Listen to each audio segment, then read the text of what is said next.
Hello guys, current affairs funda में आप सभी का स्वागत है। मैं हूं आपके साथ अभिषेक शर्मा और आज के इस वीडियो सेशन में हम 23 अगस्त तक के सभी इंपॉर्टेंट करंट अफेयर्स कवर करने वाले हैं। हमेशा की तरह आप इस वीडियो को अंत तक जरूर देखिएगा। आज भी आपको काफ़ी कुछ जानने के लिए मिलेगा। साथ ही गाइस, इस सेशन को शुरू करने से पहले आप सभी को बताना चाहूँगा, यदि आप हमारे daily current affairs PDF, weekly PDF और मंथली PDF चाहते हैं तो इस वीडियो के फर्स्ट कमेंट में या फिर डिस्क्रिप्शन में दिए गए लिंक पर क्लिक करके पा सकते हैं। साथ ही आप गूगल प्ले स्टोर से करंट अफेयर्स फंडा ऐप को भी इंस्टॉल कर लीजिए, क्योंकि जो भी हमारा PDF मटेरियल है जिसमें आपको करंट अफेयर्स के साथ साथ स्ट्रैटेजी के भी प्रोवाइड कराते हैं, ये सभी मटेरियल आपको हमारी करंट अफेयर्स फंडा ऐप पर ही उपलब्ध हो पाएगा। हमारे PDF कोड संबंधित यदि आपका कोई भी डाउट है, कुछ भी आप पूछना चाहते हैं तो कमेंट बॉक्स में ज़रूर लिखिएगा। तो चलिए फिर करते हैं शुरुआत इस वीडियो सेशन की। Who has become the first Indian woman wrestler to win gold medal at Under 20 World Wrestling Championship in Sofia, Bulgaria? Sofia Bulgaria में अंडर 20 विश्व कुश्ती चैंपियनशिप में स्वर्ण पदक जीतने वाली पहली भारतीय महिला पहलवान कौन बन गई हैं? ऑप्शंस आपके सामने हैं और सही आंसर ऑप्शन डी है, अंतिम पंगल। जानेगा, अंतिम पंगल ये फर्स्ट इंडियन वुमेन रेसलर बन गई हैं जिन्होंने अंडर 20 वर्ल्ड रेसलिंग चैंपियनशिप में स्वर्ण पदक जीता है। ये under 20 world wrestling championship Sofia Bulgaria में संपन्न हुई है। इन्होंने फाइनल में कजाकिस्तान की एटलिन सगाइएवा को 8-0 से हराया है। क्वेश्चन इस तरह से पूछ सकते हैं कि अंतिम पंगल किससे संबंधित है, तो आपका आंसर होगा रेसलिंग। आपको जानना चाहिए अंतिम पंगल ये हरियाणा की हिसार डिस्ट्रिक्ट में बगाना विलेज आता है, यहाँ से बिलोंग करती है। तो केवल आपको इतना जानना है, अंतिम पंगल ये हरियाणा से हैं। साथ ही आपको जानना चाहिए इसी प्रतियोगिता में सोनम मलिक और प्रियंका इन्होंने सिल्वर मेडल जीते हैं 62 kg और 65 kg इवेंट्स में, वेट कैटेगरी में। Which state has launched school on wheels project for economically weaker kids? किस राज्य ने आर्थिक रूप से कमजोर बच्चों के लिए स्कूल ऑन व्हील्स परियोजना शुरू की है? ऑप्शंस आपके सामने हैं और सही आंसर ऑप्शन ए है, आसाम। जानिएगा, असम गवर्नमेंट ने स्कूल ऑन व्हील्स नाम से एक प्रोजेक्ट शुरू किया है जिसका मकसद ये है कि जो इकोनॉमिकली डिसएडवांटेज चिल्ड्रन हैं उनको कन्वेंशनल एजुकेशन सिस्टम के दायरे में लाया जाए। तो नाम क्या है, विद्यारत स्कूल ऑन व्हील्स। इसके तहत जो भी इकोनॉमिकली डिसएडवांटेज्ड चिल्ड्रन हैं उनको 10 महीने के लिए एलिमेंट्री एजुकेशन प्रोवाइड कराई जाएगी। उनको मुख्य धारा से जोड़ा जाएगा, मुख्य शिक्षा धारा से जोड़ा जाएगा। उनको फ्री मिड डे मील्स दिया जाएगा, यूनिफॉर्म्स दी जाएंगी और टेक्स्ट बुक्स दी जाएंगी। आपको जानना चाहिए आसाम के बारे में। अच्छा, एक क्वेश्चन बनता है, एग्जाम में पूछा भी गया है SSC के, कि प्रागज्योतिषा के नाम से किस राज्य को जाना जाता है? तो आंसर होगा आसाम। तो प्राचीन काल में इसको प्रागज्योतिषा नाम से जाना जाता था या फिर कामरूप नाम से भी जाना जाता था। किसके? असम की हम बात कर रहे हैं। कैपिटल दिसपुर है, गवर्नर जगदीश मुखी हैं, चीफ मिनिस्टर हिमंत बिस्वा शर्मा है। आसाम को land of red river and blue hills के नाम से भी जाना जाता है, आपको नोट डाउन करना चाहिए। साथ ही अगर हम कुछ इंपॉर्टेंट प्लेसेस की बात करें जो टूरिज्म से संबंधित है, यहाँ पर कामाख्या टेम्पल है, उमानंद जिसे पीकॉक आइलैंड टेम्पल भी बोलते हैं ये है, नवग्रह है यहाँ पर, temple of 9 planets, Madan Kamdev temple ये भी एग्जाम में पूछा गया है, याद रखिएगा, और काजीरंगा नेशनल पार्क तो आप सभी जानते ही हैं। Which bank announced the opening of its first all women branch इन पुडुचेरी? किस बैंक ने पुडुचेरी में अपनी पहली महिला शाखा खोलने की घोषणा की है? ऑप्शंस आपके सामने हैं, सही आंसर ऑप्शन सी है, HDFC बैंक। जानिएगा, HDFC बैंक ने अनाउंस किया है कि हमने पुडुचेरी में अपनी फर्स्ट ऑल विमेन ब्रांच खोली है, यानी कि इसमें जो भी स्टाफ है वो महिला स्टाफ है। इस तरह से पुडुचेरी में अब 7 ब्रांचेस हो गई हैं HDFC बैंक की। तो ये जो ब्रांच है ये वाइट टाउन में लोकेटेड है और 5 विमेन बैंकर्स इसको रन कर रही हैं। इस ब्रांच को तेलंगाना की गवर्नर और पुडुचेरी की lieutenant governor doctor Tamilisai Soundararajan द्वारा इनोग्रेट किया गया है। हाल ही में हमने HDFC बैंक से संबंधित 3 महत्वपूर्ण करंट अफेयर्स देखे, जिनमें पहला ये था कि यूरोमनी अवार्ड्स 2022 में HDFC बैंक को best bank in India name किया गया है, नामित किया गया है। दूसरा हमने देखा कि HDFC बैंक परिवर्तन ने MOU साइन किया है IISc बेंगलोर के साथ। तीसरा हमने ये देखा कि HDFC बैंक ने सेफ बैंकिंग को प्रमोट करने के लिए विजिल आंटी कैंपेन लॉन्च किया है और इसके लिए लोला कोटी इनको अपना ब्रांड एम्बेसडर नियुक्त किया है। The government has awarded the geographical indication tag to Mithila Makhana. This tag is valid for a period of how many years, following which it can be renewed. सरकार ने मिथिला मखाना को भौगोलिक संकेत टैग प्रदान किया गया है। यह टैग कितनी वर्षों की अवधि के लिए वैध है, जिसके बाद इसे नवीनीकृत किया जा सकता है। ऑप्शंस आपके सामने हैं। सही आंसर ऑप्शन सी है 10। जानेगा सेंट्रल गवर्नमेंट ने मिथिला मखाना इसको ज्योग्राफिकल इंडिकेशन यानी कि जीआई टैग दिया है।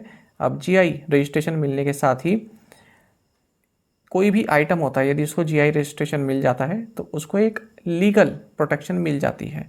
साथ ही दूसरे व्यक्ति द्वारा उसका अनऑथोराइज्ड यूज़ न किया जाए, उससे भी बचाव होता है। साथ ही एक्सपोर्ट भी इससे प्रमोट होता है। आपको जानना चाहिए मिथिला मखाना, जिसका बोटेनिकल नेम यूरियल फेरोक्स सालिस है, तो ये बिहार और नेपाल का जो मिथिला रीजन है यहाँ पर कल्टीवेट किया जाता है और लगभग 5 लाख फार्मर्स जो मिथिला रीजन में है बिहार के, इनको यहाँ पर अब बेनिफिट मिलने वाला है। आपको जानना चाहिए किसी प्रोडक्ट को यदि एक बार जीआई टैग मिल जाता है तो कोई भी पर्सन या फिर कोई भी कंपनी उससे संबंधित या उसी तरह सिमिलर आइटम को उस नाम से बेच नहीं सकता है। मान लीजिए अब ये मिथिला रीजन का जो मखाना है और उत्तर प्रदेश के किसी रीजन में कोई व्यक्ति या कोई किसान मखाना को जो है मखाना को कल्टीवेट कर रहे हैं और उसका नाम पैकेट में लिख दें कि मिथिला रीजन मखाना, तो इस तरह से नहीं बेच सकते क्योंकि वो उस रीजन का है ही नहीं। ठीक है, तो ये इलीगल है। अच्छा, जो ये जीआई टैग मिलता है 10 साल के पीरियड के लिए मिलता है, उसके बाद ये रिन्यू किया जा सकता है।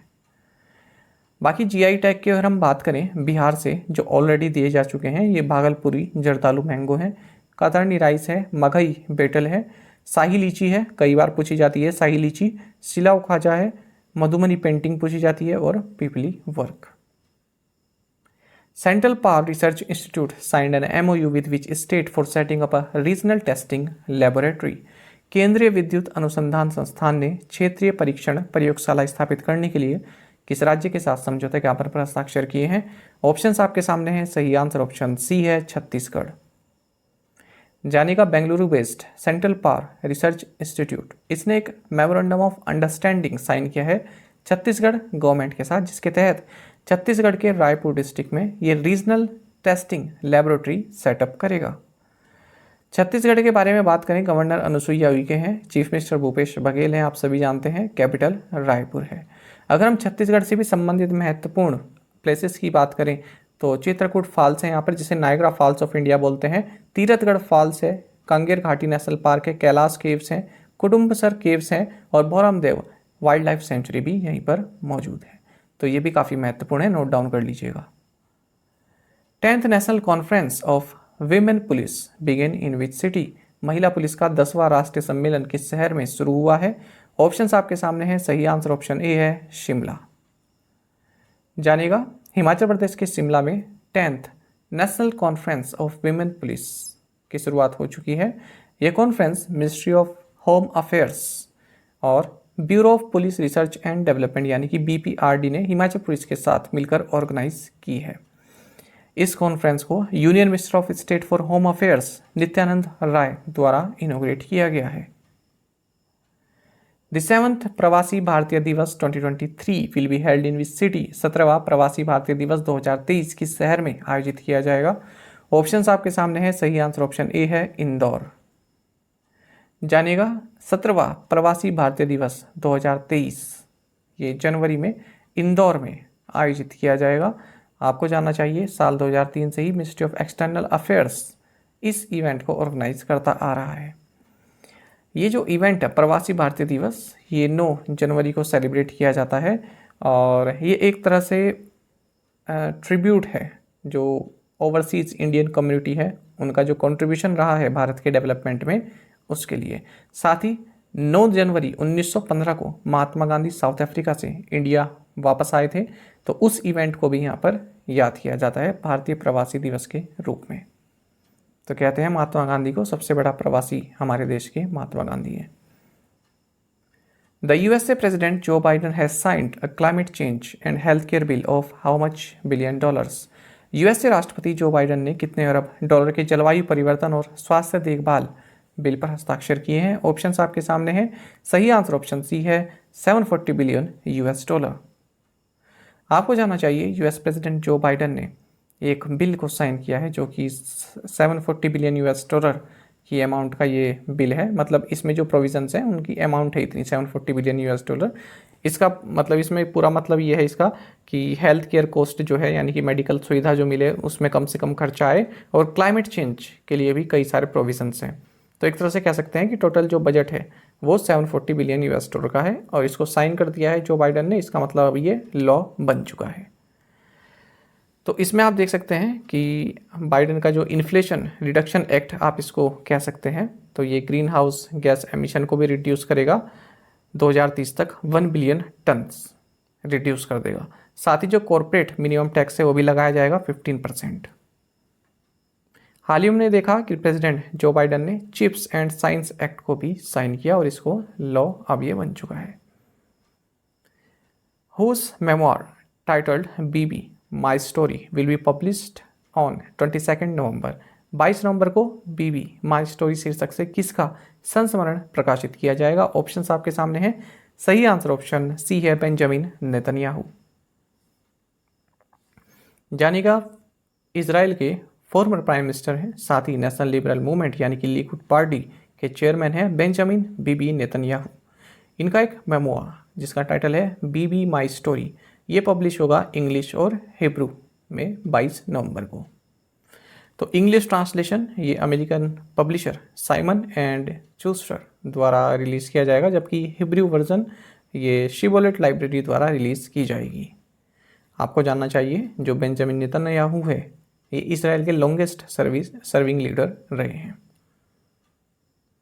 India first naval shooting range opened इन। भारत की पहली नौसैनिक शूटिंग रेंज किस शहर में या फिर किस सिटी में या फिर किस कोस्ट में खोली गई? ऑप्शंस आपके सामने हैं। सही आंसर ऑप्शन डी है विशाखापट्टनम। तो देखिए कंपोजिट इंडोर शूटिंग रेंज जो कि अपनी तरह में एक पहली तरह की एक शूटिंग रेंज है, इसको ओपन किया गया है आईएनएस कर्णा पे। आईएनएस कर्णा ये ईस्टर्न सीबोर्ड विशाखापट्टनम में स्थित है और ईस्टर्न नेवल कमांड के तहत आती है। तो यहाँ पर कंपोजिट इंडोर शूटिंग रेंज को इनॉग्रेट किया गया है वाइस एडमिरल विश्वजीत दासगुप्ता के द्वारा। तो आईएनएस कर्ण ये फर्स्ट बन गई है नेवी में, जो कि पहली आईएनएस ऐसी बन गई है जहाँ पर इस तरह की शूटिंग रेंज मौजूद है। Former governor of which state Syed Sibtey Razi passed away in Lucknow. किस राज्य के पूर्व राज्यपाल सैयद शिबदे राजी का लखनऊ में निधन हो गया? ऑप्शंस आपके सामने हैं। सही आंसर ऑप्शन बी है झारखंड। आपको जानना चाहिए झारखंड के फॉर्मर गवर्नर सैयद शिबदे राजी का हाल ही में लखनऊ में निधन हो गया। ये झारखंड के गवर्नर है साल 2004 से 2009 के बीच में।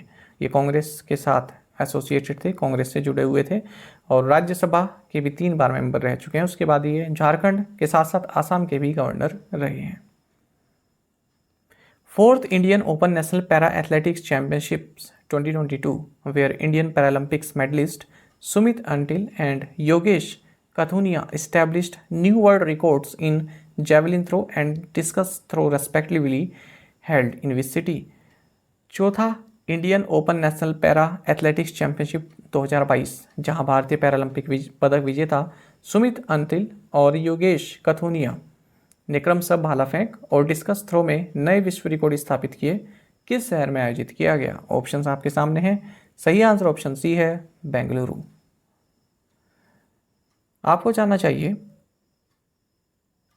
श्री कांतिरवा स्टेडियम जो कि बेंगलुरु में है, यहाँ पर 4th India open national para athletics championship 2022 संपन्न हो रही है और यहाँ पर Indian Paralympics medallist Sumit Antil इन्होंने जैवलिन थ्रो में और योगेश कथुनिया इन्होंने डिस्कस थ्रो में नए जो है रिकॉर्ड्स यहाँ पर नेशनल रिकॉर्ड्स स्थापित किए हैं। देखेंगे क्या रिकॉर्ड्स हैं। तो सुमित ने तो यहाँ पर जो जैवलिन फेंका है वो 68.62 मीटर का फेंका है, जो कि अपने आप में एक नया वर्ल्ड रिकॉर्ड है मेल जैवलिन थ्रो में पैरा एथलेटिक्स में। नेशनल नहीं है, वर्ल्ड रिकॉर्ड स्थापित किया इन्होंने पैरा एथलेटिक्स में। और दूसरी और जो योगेश हैं, इन्होंने डिस्कस थ्रो में वर्ल्ड रिकॉर्ड स्थापित किया है मेल कैटेगरी में पैरा एथलेटिक्स में। इन्होंने जो डिस्कस थ्रो किया ये 48.34 मीटर फेंक कर इन्होंने वर्ल्ड रिकॉर्ड बनाया है। तो महत्वपूर्ण करंट अफेयर, देखिए स्पोर्ट्स के हम कई करंट अफेयर्स देखते हैं, मेरे हिसाब से सबसे टफ यही चीज़ रहती है कि आप स्पोर्ट्स के करंट अफेयर्स कैसे याद करेंगे। तो वही है, जितनी बार आप इनको पढ़ेंगे उतनी बार ही आपको ये याद रहेंगे, क्योंकि स्पोर्ट्स से क्वेश्चन तो आना ही है आपके एग्जाम में। International day for the remembrance of the slave trade and its abolition is observed on which day? दास व्यापार और उसके उन्मूलन के स्मरण के लिए अंतर्राष्ट्रीय दिवस किस दिन मनाया जाता है? ऑप्शंस आपके सामने हैं, सही आंसर ऑप्शन डी है, अगस्त 23। अच्छा, स्पोर्ट्स की बात हो रही थी तो मैंने आपको पहले ही बताया है कि पीवी सिंधु और लक्ष्य सेन, इनसे संबंधित कोई भी करंट अफेयर हो गया उसको आप पूरी डिटेल में पढ़िए, क्योंकि ये दो जब भी कुछ इवेंट जीतते हैं, चाहे वो सिल्वर हो चाहे वो गोल्ड हो, तो क्वेश्चन पूछा जाता है, चाहे ये कि वो फाइनल में किससे हारे या उन्होंने फाइनल में किसको हराया, कुछ भी क्वेश्चन बन जाता है। चलिए खैर इस क्वेश्चन की बात करते हैं। International day for the remembrance of the slave trade and its abolition, एक इंटरनेशनल डे है जो कि 23 अगस्त को सेलिब्रेट किया जाता है, यूनेस्को द्वारा डेजिग्नेट किया गया ये इंटरनेशनल डे है। आपको जानना चाहिए इसका क्या सिग्निफिकेंट है। देखिए 22 अगस्त से 23 अगस्त 1791 में हैती, जिसको आइलैंड ऑफ सेंट डोमिंग के नाम से जानते थे, अब इसको हैती के नाम से जानते हैं, तो यहाँ पर एक विद्रोह शुरू हुआ। विद्रोह किस लिए था? जो ट्रांसलैंटिक स्लेव ट्रेड चलता था, यानी कि अफ्रीका से जो स्लेव्स बेचे जाते थे अमेरिकाज में, तो उसके खिलाफ यहाँ पर विद्रोह शुरू हुआ था, जिसके कारण जो ये ट्रांसलैंटिक स्लेव ट्रेड है ये एबोलिश हुआ। एबोलिश होने में इसको मदद मिली, ठीक है। इसने एक क्रांति छेड़ दी थी कि ये स्लेव प्रथा जो है ख़त्म होनी चाहिए, तो उसी को रिमेंबर करते हैं अगस्त 23 को। इसका थीम है रहेगा डिकोलोनाइजेशन, माफ़ कीजिएगा, decolonisation. Name the Indian philanthropist who has been appointed by the Bill and Melinda Gates Foundation to its board of trustees। उस भारतीय philanthropist का नाम बताइए जिसे the bill and Melinda Gates foundation ने अपने न्यायी बोर्ड में नियुक्त किया है। ऑप्शंस आपके सामने हैं और सही आंसर ऑप्शन सी है, आशीष धवन। जानेगा bill and Melinda Gates foundation ने इंडियन philanthropist आशीष धवन, जो कि कन्वर्जेंस फाउंडेशन के फाउंडर एंड सीईओ भी हैं, इनको अपने बोर्ड ऑफ ट्रस्टीज़ में शामिल किया है। इन्हीं के साथ साथ जो स्पेलमैन कॉलेज यूएस के प्रेसिडेंट हैं डॉक्टर हेलेन डी केल, इनको भी यहाँ पर बोर्ड ऑफ ट्रस्टीज़ में शामिल किया गया है। Shareholders of 197 communications which operates under the Paytm brand have approved the reappointment of which person as the MD and C of the company. Paytm brand का संचालन करने वाली कंपनी 197 कम्युनिकेशंस के शेयरधारकों ने किस व्यक्ति को कंपनी के एमडी और सीईओ के रूप में फिर से नियुक्त करने की मंजूरी दी है? काफ़ी इजी क्वेश्चन है, आप सभी जानते होंगे। सही आंसर ऑप्शन सी है, विजय शेखर शर्मा। तो देखिए जो 197 कम्युनिकेशंस है जो कि पेटीएम ब्रांड को ऑपरेट करता है, तो इसके जो शेयर होल्डर्स हैं उन्होंने अपनी मंजूरी दे दी है कि विजय शेखर शर्मा को मैनेजिंग डायरेक्टर एंड सीईओ इस कंपनी का हम फिर से रीअपॉइंट करते हैं अगले 5 सालों के लिए। तो 99.67% जो शेयर होल्डर्स हैं उन्होंने इनके फेवर में वोट किया है। बाकी आप जानते हैं पेटीएम यानी कि पे थ्रू मोबाइल, ये एक Indian digital payments and financial services company है, नोएडा बेस्ड है। 2010 में विजय शेखर शर्मा द्वारा इसकी स्थापना की गई थी। तो इस तरह से शेयर होल्डिंग है, आप देख भी सकते हैं, कभी कभी पूछ भी देते हैं शेयर होल्डिंग है, ये मैं केवल आपको बता रहा हूँ कि इस तरह से शेयर होल्डिंग है इसमें। बाकी हमने देखा था कि पेटीएम ने हाल ही में सैमसंग स्टोर्स के साथ भी पार्टनरशिप की है to deploy smart POS devices. Which country has exited the European Unions enhanced surveillance framework? कौन सा देश यूरोपीय संघ के उन्नत निगरानी ढांचे से बाहर हो गया है? ऑप्शंस आपके सामने हैं। सही आंसर ऑप्शन ए है, ग्रीस। तो देखिए ग्रीस ने अनाउंस किया है कि इसने यूरोपियन यूनियन का जो इनहांस्ड सर्विलेंस फ्रेमवर्क है उसको एक्सिट कर दिया है। इसका मतलब ये हुआ कि अब जो ग्रीस है उसको अपनी इकोनॉमिक पॉलिसी बनाने में जो है पूरी तरह से फ्रीडम मिल जाएगी, या फिर काफ़ी हद तक अच्छी फ्रीडम उसको मिल जाएगी। अच्छा, अब ये यूरोपियन यूनियन का जो इनहेंस सर्विलेंस फ्रेमवर्क है, इसका मतलब क्या है? देखिए जो ग्रीस है ये काफ़ी बुरी इकोनॉमिक कंडीशन इसकी हो गई थी, और 2010 से 2015 के बीच इसने जो है यहाँ पर बेल आउट लिया, international bail out. 3 international bail outs लिए। इंटरनेशनल बेल आउट्स का मतलब क्या हुआ, आपकी स्थिति खराब है और आप किसी और देश से, किसी यूनियन से या फिर बैंक से, जैसे IMF हो गया या फिर वर्ल्ड बैंक हो गया, इनसे आप पैसा लेते हैं क्योंकि आपकी इकोनॉमी बहुत डाउन हो चुकी है, आप बिल्कुल कंगाल होने की स्थिति पर हो, तो उसको बोलते हैं इंटरनेशनल बेल आउट्स। तो इसने यूरोपियन यूनियन और IMF से बेल आउट लिए 2010 से 2015 के बीच में 260 बिलियन यूरोस के।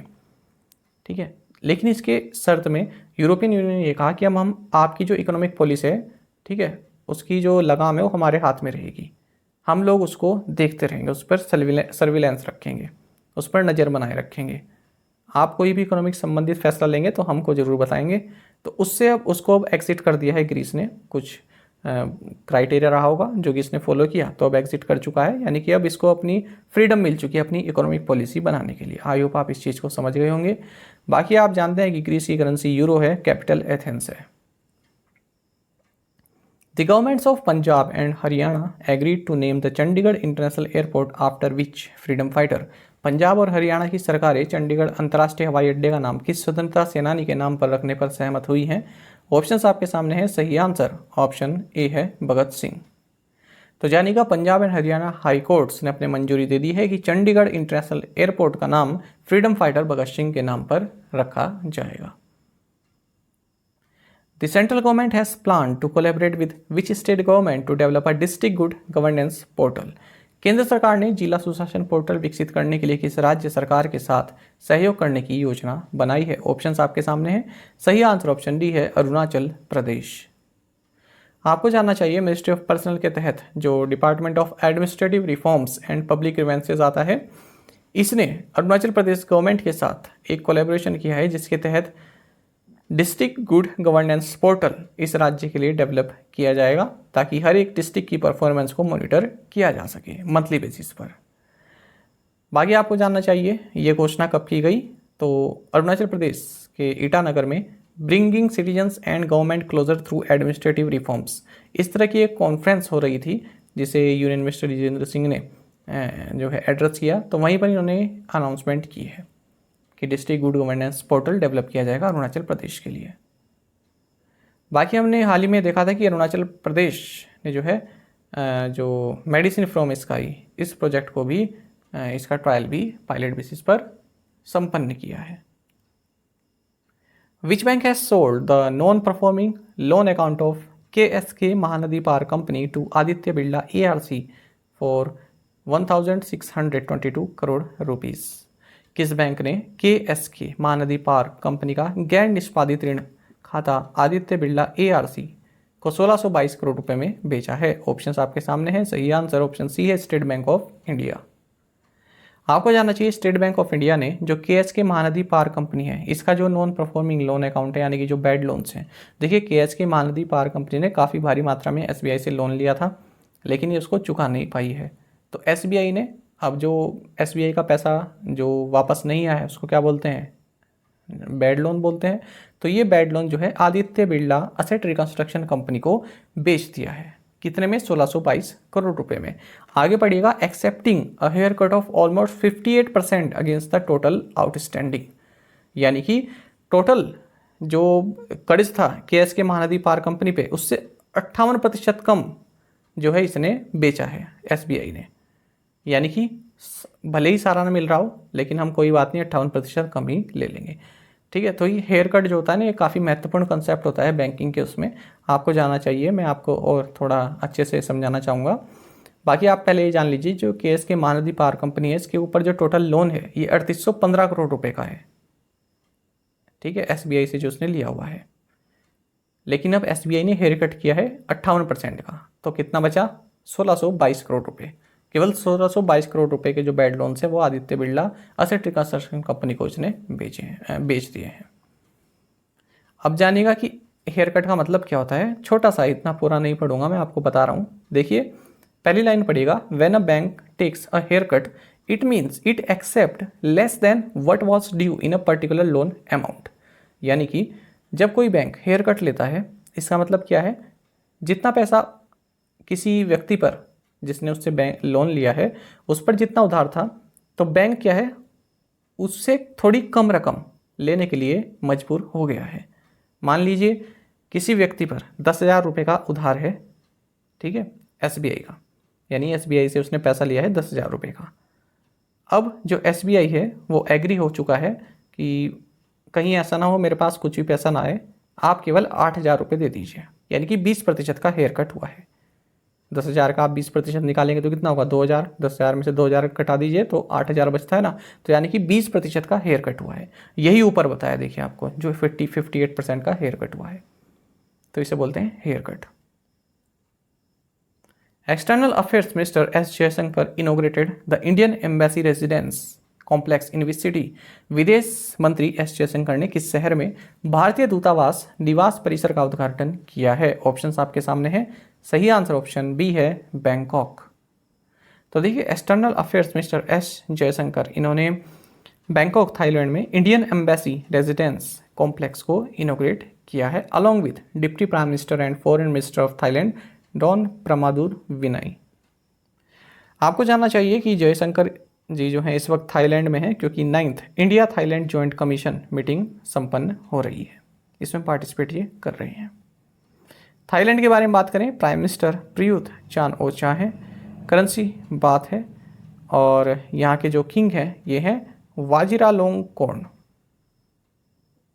प्रीवियस असाइनमेंट क्वेश्चंस के आंसर देखेंगे। The Bennington battle day is celebrated on which day? 16th of August। American revolution से संबंधित है। Vostok 2022 military exercise will be held in which country? Russia. Reangs are the tribal community associated with which state? In India, Tripura. The first Khelo India women's hockey league under 16 is being played at the Major Dhyanchand Stadium in which state? और UD answer is Delhi. गरीब कल्याण रोजगार अभियान was launched in 116 districts across 6 states on 20th June 2020 from Bihar for a period of 125 days with resource develop of 50,000 crore rupees. Udan has completed 5 years. It was initiated on 21st October 2016. 1,000 routes and 220 airports are planned to be facilitated under the scheme by 2026. और आप में से कई एस्टूडेंट्स ने बिल्कुल सही answer दिए हैं। इस तरह से आप पार्टिसिपेट करते रहें। देखिए, आपका पार्टिसिपेशन जो है बिल्कुल नील होता जा रहा है, ना आप करंट अफेयर्स देख रहे हैं, ना ही असाइनमेंट क्वेश्चंस में आंसर कर रहे हैं। तो इससे क्या होता है ना, डिस्करेज होता है जो आपके लिए कंटेंट बना रहा है, जैसे मैं हो रखा हूँ, क्योंकि आप लोग देख ही नहीं रहे हैं। एक दिन करंट अफेयर देखते हैं, फिर डायरेक्ट अगले हफ्ते देखते हैं, तो इससे कुछ फ़ायदा थोड़ा ना होता है करंट अफेयर देखने का। यदि आप अपना मूड बना लीजिए कि हाँ, मैं अगर करंट अफेयर्स देख रहा हूँ, कुछ सीखना चाहता हूँ, तो डेली आऊँ। कई एस्पिरेंट्स ऐसे हैं जो आज देख लेंगे, फिर 3-4 दिन बाद आएंगे, फिर 3-4 दिन बाद आएंगे। तो इससे क्या मिल रहा है आपको? इस तरह से थोड़ा ना करंट अफेयर्स पढ़ा जाता है, ना इस तरह सीखा जाता है। जब तक आपके पास कोई पर्सनल कोई ऐसा रीज़न ना गई, कोई इमरजेंसी ना गई हो, तब तक आपको इस तरह की बीच में गैप नहीं लेना चाहिए। केवल आप 1,000 से 1,500 बच्चे आजकल देख रहे हैं, हालांकि पेपर भी चल रहे हैं, जो प्री वगैरह एग्ज़ाम चल रहे हैं आपके बैंकिंग के, लेकिन फिर भी करंट अफेयर्स का जो आपकी लय है उसको तोड़नी नहीं चाहिए। बाद में फिर यही चीज़ें आपको दिक्कत करती हैं जब आप करंट अफेयर्स के क्वेश्चन नहीं कर पाते हैं। तो अगर मैं आपको ये बात कह रहा हूँ तो इसका कुछ मतलब है, आप डेली करंट अफेयर्स देखिए और आपके जो साथी हैं उनको ही बताइए कि आप एक बार ये वाले करंट अफेयर्स देखिए, आपको हो सकता है अच्छा समझ में आए। तो इतना सपोर्ट तो आप लोग दे ही सकते हैं हमारे करंट अफेयर्स को। कंटेंट बनाने में काफ़ी टाइम लगता है, रिसर्च लगती है, ठीक है, तो आपका सहयोग भी मैं चाहता हूँ इस चीज़ में। Which region of Myanmar do Rohingyas hail from? Myanmar के किस रीजन से रोहिंग्यास बिलोंग करते हैं? India to buy 6 Tu-160 long range bombers from which country? Name the BIMSTEC secretary general who is on a visit to India from 22 to 25 August 2020. Government had appointed how many new High Court judges on the eve of Independence Day 2022? International Day of commemorating the victims of acts of violence based on religion or belief is observed on which day? The makers of which medicine which registered sales of over 500 crore rupees since the start of pandemic in India in March 2020 are under the income tax department's scrutiny over unethical practices and distributing freebies to medical professionals. तो आपको यहाँ पर उस medicine का नाम बताना है। आप जानते ही होंगे जो केस चल रहा है ना, कि कई सारी फ्रीबीज दी गई, डॉक्टर को कहा गया फ्रीबीज दी गई कि आपका जो है टूर पैकेज भी आपको देंगे, कई तरह के बेनिफिट देंगे, आप ये वाली दवाई जो है रिकमेंड कीजिए बुखार वगैरह के लिए। तो उस दवाई का आपको नाम बताना है यहाँ पर। कोशिश कीजिएगा 6 के 6 क्वेश्चन आप हमें कमेंट बॉक्स में जरूर बताएं। साथ ही करंट अफेयर्स फंडा को आप टेलीग्राम पर भी ज्वाइन कर सकते हैं। यहाँ पर रेगुलर वीडियो अपडेट्स और करंट क्विज़ हम आप सभी के लिए डालते रहते हैं। साथ ही डिस्कशन ग्रुप में आप किसी भी क्वेश्चन का सॉल्यूशन पा सकते हैं। दोस्तों, यहाँ पर हमारे करंट अफेयर्स की प्लेलिस्ट दी गई है, इसको आप जरूर देखें, अपने दोस्तों के साथ, फेलो एस्पिरेंट्स के साथ हमारे करंट अफेयर्स को शेयर जरूर करें। आज का सेशन आपको कैसा लगा कमेंट बॉक्स में जरूर बताइएगा। Thank you guys.